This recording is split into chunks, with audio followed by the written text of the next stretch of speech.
Alright, so next is task 6. Task 6 में क्या बोल रहा है? Devise a circuit, or I can say code a circuit such that when x0 is pressed, x0 press हुआ, y0 latch हो गया. ठीक है, चलो y0 लैच हो गया. ये x0s नहीं है, मैं यहाँ लिख देता हूँ pressed. ठीक है, x0 जैसे प्रेस हुआ y0 लैच हो गया. उसके बाद बोल रहा है when x1 is pressed, जैसे x1 प्रेस हुआ nothing should happen. Nothing should happen means अगर y0 लैच था वो लैच ही रहेगा. But when x1 is released, जब x1 को छोड़ा यहाँ पे, तब y0 अनलैच हो.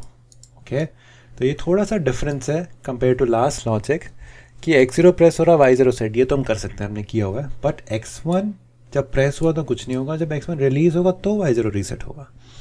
अगर आपने मेरा इंग्लिश का यूट्यूब चैनल देखा है तो उसमें बॉक्स सॉर्टिंग एप्लीकेशन है, वहाँ पे हम ये काफ़ी कमांड यूज़ करते हैं. राइजिंग एंड फॉलिंग एज, इसने बोला using rising and falling as. अब ये राइजिंग एंड फॉलिंग एज होता क्या है? चलो पहले हम वायरिंग डायग्राम पे आते हैं इसकी. तो वायरिंग डायग्राम में क्या है, हमारे पास x0 है, x0 पे लगा हुआ है NO पुश बटन, x1 पे भी लगा हुआ है NO पुश बटन. ठीक है, अब राइजिंग फॉलिंग एज क्या होता है? मैं एक टाइमिंग डायग्राम बनाता हूँ यहाँ पे. ओके, सपोज ये मैं यहाँ पे टाइम ले लेता हूँ 1 second 2 second 3 second 4 5 and so on. ये हमारा टाइमिंग फ्रेम है. ओके, हमारे पास जगह नहीं है. ओके, मैंने फर्स्ट सेकेंड पे x0 को प्रेस किया और थर्ड सेकेंड पे इसको रिलीज़ किया. ठीक है, तो मैं यहाँ पे लिख देता हूँ, यहाँ पे यहाँ पे ये प्रेस हुआ, यहाँ पे ये रिलीज़ हुआ. ये बात चल रही है x0 की. ठीक है, ये है हमारा ऑन, ये है हमारा off, and we are talking about x0. ठीक है, x0 यहाँ पे फर्स्ट सेकंड पे ऑन हुआ, ये आप ले लो time in second. Third second पे ये ऑफ हुआ.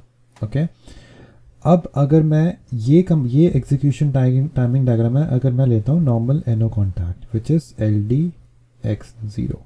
ये नॉर्मल कॉन्टैक्ट पे ये इसका टाइमिंग फ्रेम है कि आपने फर्स्ट सेकंड पे इसको ऑन किया, थर्ड सेकंड पे ऑफ किया, तो ये 2 सेकंड के लिए आपकी x0 ऑन रही. ये नॉर्मल कॉन्टैक्ट का ये बिहेवियर होता है. अब अगर मैं लेता हूँ राइजिंग एज, राइजिंग एज का जनरली सिंबल ऐसा रहता है. ये राइजिंग एज है, मैं इसको चलो ग्रीन से बना देता हूँ. ये राइजिंग एज है. ठीक है, इसको हम LDP भी बोलते हैं, LDPX0, और मैं यहाँ लिख देता हूँ राइजिंग एज. राइजिंग एज या पॉजिटिव एज कई बार इसको बोलते हैं. इस केस में कैसा होगा, अगर मैंने x0 1 पे प्रेस किया है तो राइजिंग एज की आउटपुट क्या होगी? ऐसी. ये इस एज के साथ, इस एज के साथ मैं यहाँ पे डॉटेड लाइन बनाता हूँ, राइजिंग एज की पल्स ऑन हो जाएगी. बट आपने इसको 2 सेकंड तक प्रेस करके रखा हुआ है. ये जो बटन है ये इसका बिहेवियर है. यूज़र ने इसको प्रेस किया फॉर 2 सेकेंड्स, तो नॉर्मल NO कॉन्टैक्ट लेंगे तो उसका 1 सेकेंड पे सिग्नल हाई होगा, थर्ड सेकेंड पे ऑफ हो जाएगा. बट अगर आप राइजिंग एज कॉन्टैक्ट लोगे, अगर आप यहाँ पे ये कॉन्टैक्ट लोगे, नॉर्मल ये कॉन्टैक्ट लेते हो, ये जो मैंने बनाया तो उसका ये है, अगर आप ये कॉन्टैक्ट लेते हो तो ये बस एक पल्स के लिए ऑन होगा और ये ऑफ हो जाएगा. ओके, तो यहाँ पे आपके पास एक पल्स मिलेगी, चाहे आपका आउटपुट इनपुट 2 सेकंड तक ऑन है, बट राइजिंग एज सिर्फ एक पल्स देगा. तो हम एक पल्स निकालने के लिए हम राइजिंग एज यूज़ करते हैं. और अब क्वेश्चन आता है इस पल्स की ड्यूरेशन क्या होगी. काफ़ी लोगों को कन्फ्यूजन होती है, इसकी ड्यूरेशन क्या होगी. इसकी ड्यूरेशन होगी equal to PLC scan time. अगर आपको याद हो PLC स्कैन टाइम मैंने आपको बताया हुआ है, उतने टाइम तक ये पल्स देगा.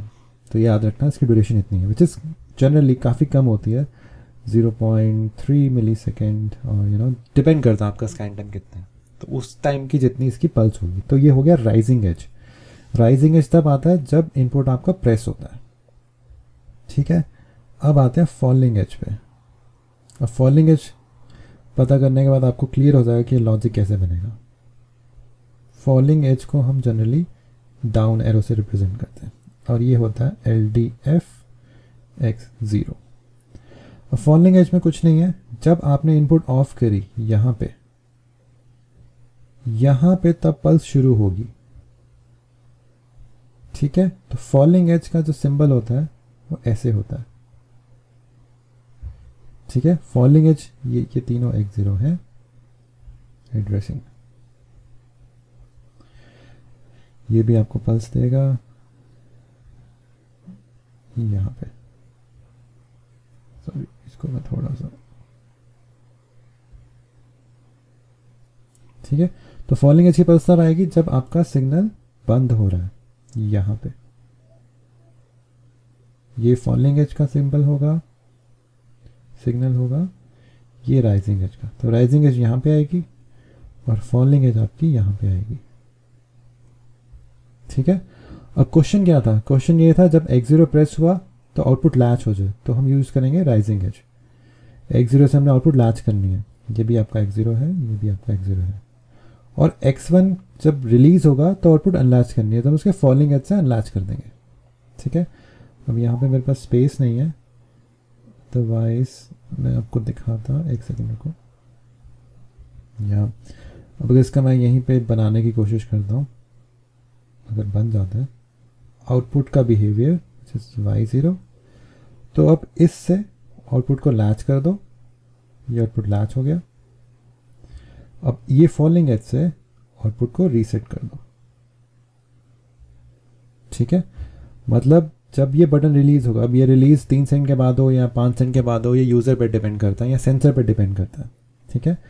x0 के इनपुट से आउटपुट लैच हुई, ये आपका y0 है, और यहाँ पे हम x1 लेंगे हमारे अकॉर्डिंग टू क्वेश्चन।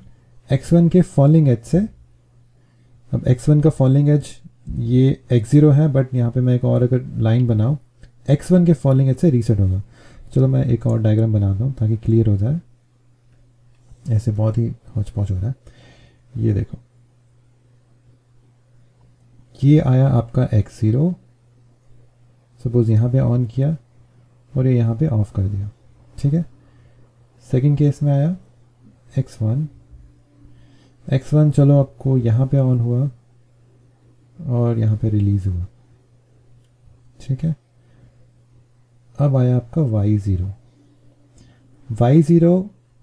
डिपेंड करेगा ऑन इसके राइजिंग एज पे, और y0 ऑफ होना चाहिए व्हेन x1 इज रिलीज्ड इसके फॉलिंग एज पे।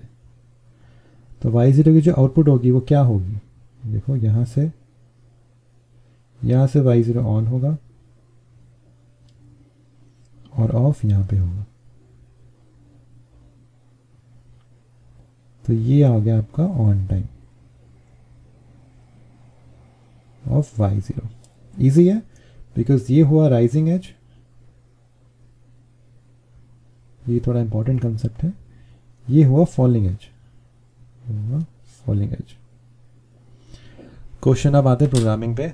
क्वेश्चन भी यही था, when x0 is pressed y0 should be latched, y0 latch, when x1 is pressed nothing should happen. तो अब ड्राइंग में देखो, जब x1 यहाँ प्रेस हो रहा है तो कोई इफेक्ट नहीं पड़ रहा आउटपुट पे, वो जिस स्टेट पर था उसी स्टेट पर रहेगा। But when x1 is release, अब यहाँ देखो y0 शुड बी अनलैच। तो अब ड्राइंग में भी देखो, जब x1 रिलीज हो रहा है यहाँ पे तो ये अनलैच हो रहा है, ठीक है। ये आपकी ऑन स्टेट है, ये ऑफ स्टेट है। अब प्रोग्रामिंग पे आते हैं, काफ़ी इजी है प्रोग्रामिंग। अब आपको पता है x0 से हमने लैच करना है, तो फॉलिंग एज राइजिंग एज लेंगे, LDP x0, तो ये राइजिंग एज आ गया। ये अदरवाइज यहाँ से भी आ सकता है राइजिंग एज ट्रिगर, यहाँ से सेट y0, वेरी इजी।